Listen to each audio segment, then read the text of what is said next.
One of the mistakes I made when I had my daughter was jumping around, making funny noises, shaking, rattles, and doing whatever it took to get her attention, to smile for every single photograph.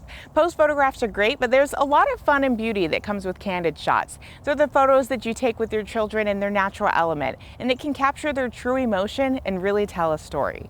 So candid photographs outdoors are one way to have fun with your kids. It's a way to capture their fun on a playground or in your yard, around the house.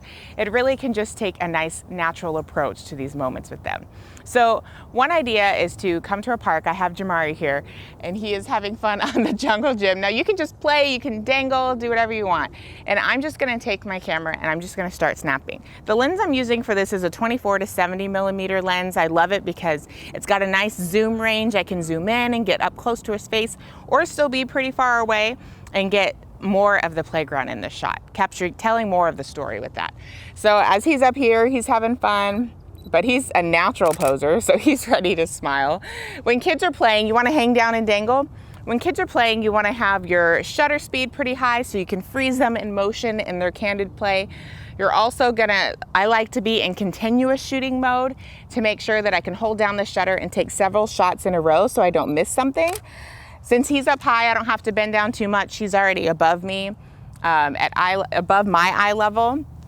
There you go. That's nice. And with the zoom lens, I'm zooming in, getting a tighter shot, and then pulling far away, getting more of the story with him on the entire jungle gym. It's also fun to play around with different perspectives.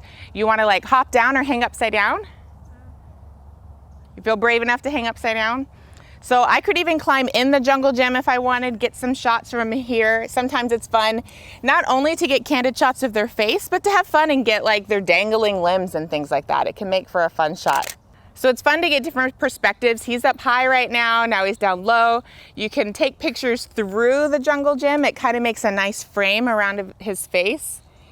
Oh yeah, that's really cool. So even though he's not facing me and looking at me, now he is. You want to be ready for those moments where they're just like, hey mom, look at me do this. And then you're ready to snap that picture. So it's like a candid moment, but then they want to show off, you know? So it kind of turns into a nice pose, but also it's catching them in their natural element. So right now I have my shutter speed pretty high. It's bright outside, so I have it at 1,000. It's gonna capture him in motion, freezing the motion. I'm not gonna have to worry about camera blur. My ISO is at 640. I probably could lower it since it's really sunny outside, but I'm compensating with my shutter speed, my high shutter speed. My f-stop, I have at 4, so it creates a nice blur. You can't see the bars right here, but he's in focus, but it kind of creates a nice depth in the photograph. Thanks, Jamari. Now those are some examples of how you can have fun and take some candid photos outside with your kids. Let's head inside and I'll show you how you can do the same thing inside your home. When you're taking candid pictures inside, these are the moments that you just capture of everyday life. The way that your son devours his lunch, or the serious look your daughter gets on her face as she's concentrating on that art project. You've got to try to resist the urge to call your child's name and just take the pictures that tell a real story about that moment. Candid shots are about taking a moment to just stop, observe what's going on before lifting your camera to your eye. So I have Aurelia here coloring in the living room. So what I'm going to do is kind of take a look at the scene. What I like to start with is wider shots. So I have the 24 to 70 millimeter lens. I'm going to shoot all the way pulled back at the 24 millimeter length. So my ISO is set to 2500. I have my aperture set to 4. And my shutter speed, I always like to keep with kids at least 1/100th of a second, just to make sure that you're freezing that action as they're moving. So after I get all of my wide shots, I'm gonna move in a little bit close and just try to get different perspectives and different angles.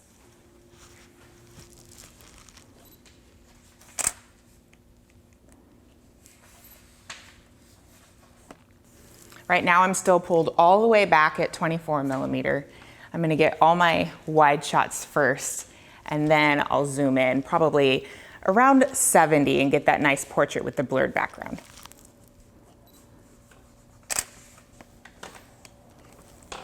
She can get that concentrated look on her face, nice and close, or the cute faces that they make. I'm kneeling to get a different perspective. I like to be on her eye level. So instead of just having all of the pictures taken at my height, I like to get a different perspective and get down on their level and just kind of change up the picture a little bit.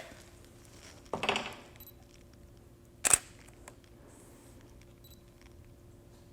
are you coloring? What is that? Is that a doggy? 5? Let's see it. And then last, a really fun angle to get is overhead, over top. So sometimes I have to stand on my tippy toes. And it gets a nice fun bird's eye view of what your kids are doing. So whatever you do, try to resist the urge to have your children look at you and say cheese. Candids are a great natural way to photograph teens and keep them more in their comfort zone as well, because many times the last thing they want to do is pose for a picture for mom. When you pull out your camera at home, does your child strike a pose or run away from you? I have one of each. The secret to getting a great picture where your child is looking at the camera is to make it a fun experience for them. Taking posed photographs that have a purpose can make your subjects feel more comfortable and less awkward.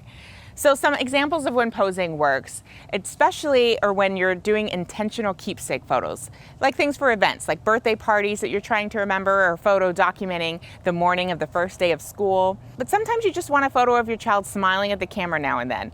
But it can be hard sometimes to get a natural smile if you're just coaching them to say cheese. So some ways that I like to try to get natural smiles with my kids are to find ways to make them laugh. But the key is to do it in a way that's not too distracting. So I'll show you some examples that I've taken of my kids at different ages. For babies, sometimes shaking a favorite toy can do the trick. Sometimes I'll even use a lens puppet on my camera to get a laugh out of my babies. For toddlers, pretending like you're gonna tickle them, or tossing a stuffed animal in the air, or for my son, singing a favorite song is one way that I can always get him to laugh. Now I'm going to go into more detail of how I would get an older child to smile. I have 8-year-old Jamari here, who is great at posing. Well, Jamari, you love nature, you love trees and branches. He's already playing with this stick over here. Now, yeah, just play with it. Show me some cool things you can do with that. So I have my 50mm lens on right now. It's great for getting portraits of kids. You can stop the f-stop down really low. I have mine to set to 2.8 right now, but this one can go as low as 1.4. You're gonna get a nice blur in the background of your images. So if I'm watching him have fun, he's throwing some rocks right now. Look this way. What else can you do with that stick? Show me some cool things you can do. And look this way. Oh yeah, can you spin it around? That's awesome. So you can see he's really good at playing with this. He's having fun. It's gonna get a smile out of him. He's enjoying himself. That's one great way. You know, just getting your kids to do stuff that they enjoy is an excellent way to get a smile out of them. And then you can kind of say, hey, stop what you're, okay, stop spinning that for a second. Freeze, there you go. And sometimes doing that is just enough to get that smile out of them. And always, for any age, bribes work. Sometimes just saying, hey, I'll give you a piece of candy or a tiny marshmallow. Those are some of our favorites. Just remember that posing doesn't need to be anything that's unnatural or over the top. Sometimes the best pose photo is just catching them in the middle of doing something that they love and snapping the picture right as they look in your direction.